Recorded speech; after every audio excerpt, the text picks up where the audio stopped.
Welcome to strong dictation. Dictation 5 second बाद शुरू होगा। Ready start.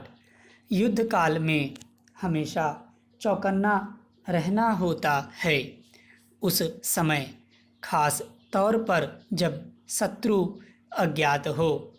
कोरोना वायरस के संक्रमण को फैलने से रोकने के लिए लंबे लॉकडाउन के बाद देश में अब अनलॉक 1 की शुरुआत हुई है, तो चौकन्ना ज़्यादा ही रहना होगा।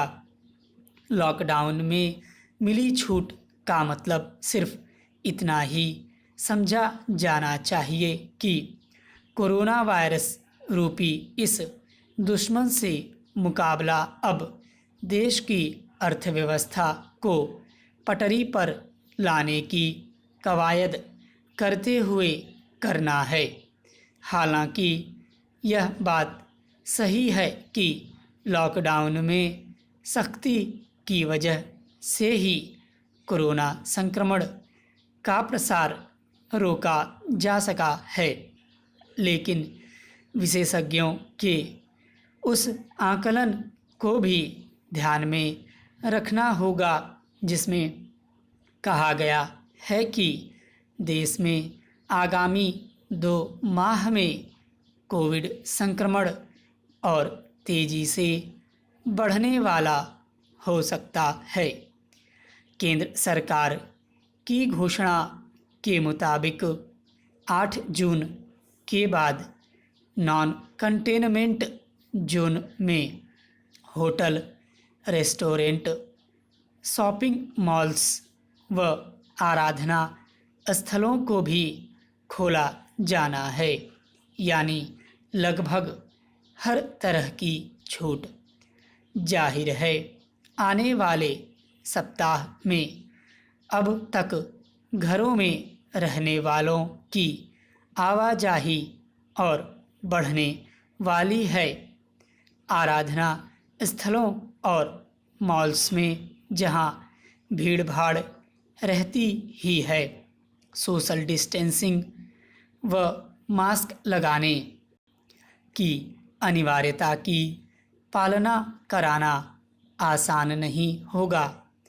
जाहिर है शिथिलता देने के साथ साथ कानून पालना में सख्ती नहीं दिखाई गई तो संक्रमण का खतरा ज़्यादा रहने वाला है। कहीं ऐसा न हो कि पाबंदियों में छूट मिलने पर लोग बेपरवाह होकर बचाव के उपायों को अपनाना ही छोड़ दें। यह चिंता इसलिए भी है कि लॉकडाउन में शिथिलता देने के साथ ही देश भर में कोरोना संक्रमितों के साथ साथ कोरोना से मौतों के मामले भी बढ़ते ही जा रहे हैं। पैराचेंज। आर्थिक व सामाजिक गतिविधियों को फिर से शुरू करने के लिए लॉकडाउन में छूट दिया जाना भी जरूरी था। लॉकडाउन के दौरान इस देश ने कई भयावह तस्वीरें भी देखी हैं, लेकिन गिरकर चल पड़ना ही जिंदगी है। यही फलसफा कोरोना के खिलाफ युद्ध में हमें निश्चित ही जीत दिलाएगा, इसमें दो राय नहीं है।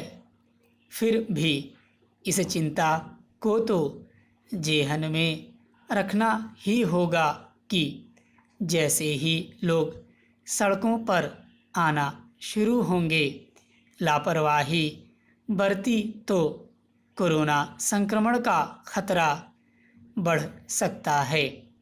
ऐसे में सबसे बड़ी ज़रूरत तो यही है कि केंद्र व राज्य सरकारें आपसी संवाद व समन्वय बनाए रखें तथा लोगों को सुरक्षा उपायों के लिए सचेत करने के प्रयासों में और गति लाएं। संतोष की बात यह भी है कि लॉकडाउन के चारों चरणों के बाद कुछ सकारात्मक संकेत भी मिले हैं। संक्रमण की रफ्तार के मामले में सबसे खराब महाराष्ट्र अब राष्ट्रीय औसत के बराबर आ गया है। गुजरात में संक्रमण की रफ्तार कम होने लगी है।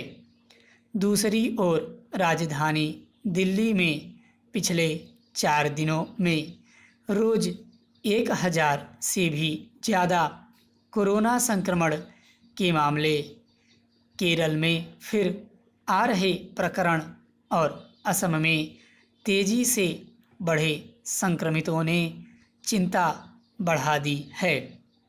विभिन्न हिस्सों में पहुंच रहे प्रवासियों को क्वारंटाइन करने की भी समुचित व्यवस्था करनी होगी ताकि अस्पतालों पर दबाव न बढ़े। एक तरह से अब ज़्यादा सतर्क रहना है। स्टॉप।